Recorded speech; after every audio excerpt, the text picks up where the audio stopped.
Un passage de continué de Laurent Vauvilliers aux éditions de Minuit que je pourrais appeler Starman mourant.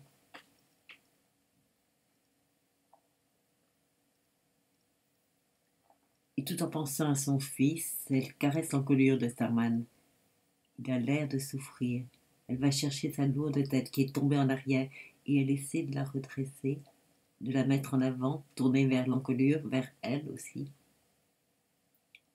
Le cheval ne résiste pas, il se laisse faire. Ses grandes dents jaunes sortent parce que les lèvres sont retroussées.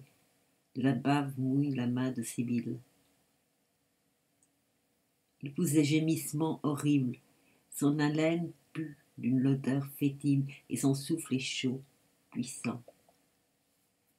Et pourtant c'est la poussière et le sang qui dominent. Une odeur de sang et la poussière qui est retombée dans les poils, qui a blanchi le corps. Ses naseaux s'ouvrent et se ferment comme des cœurs qui cherchent le sang pour continuer à battre. Sibylle repose la tête si lourde, si fatiguée, si fragile, car le crâne seul semble solide. Le cou est sans force. Sibylle peut prendre la tête entre ses mains sans que rien ne résiste. Elle le regarde. Starman a les yeux ouverts et lui aussi la regarde. Dans l'œil bleu de Starman, elle voit son reflet déformé, comme dans les miroirs anciens qu'on trouve dans la peinture hollandaise. Ces miroirs qui déforment les corps, les allongent, les étirent d'un côté et les réduisent à rien de l'autre. L'œil se voile. Il est clair pourtant, mais pas aussi bleu, pas aussi lumineux. Quelque chose a terni, quelque chose de gris. Et pourtant elle se voit dans l'œil.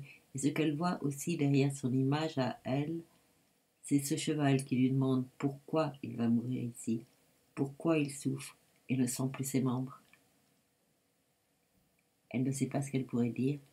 Elle voit les paupières qui se ferment et s'ouvrent, les clignements de l'œil, le souffle lourd. Sibylle se demande ce qu'elle peut faire. Peut-être rien.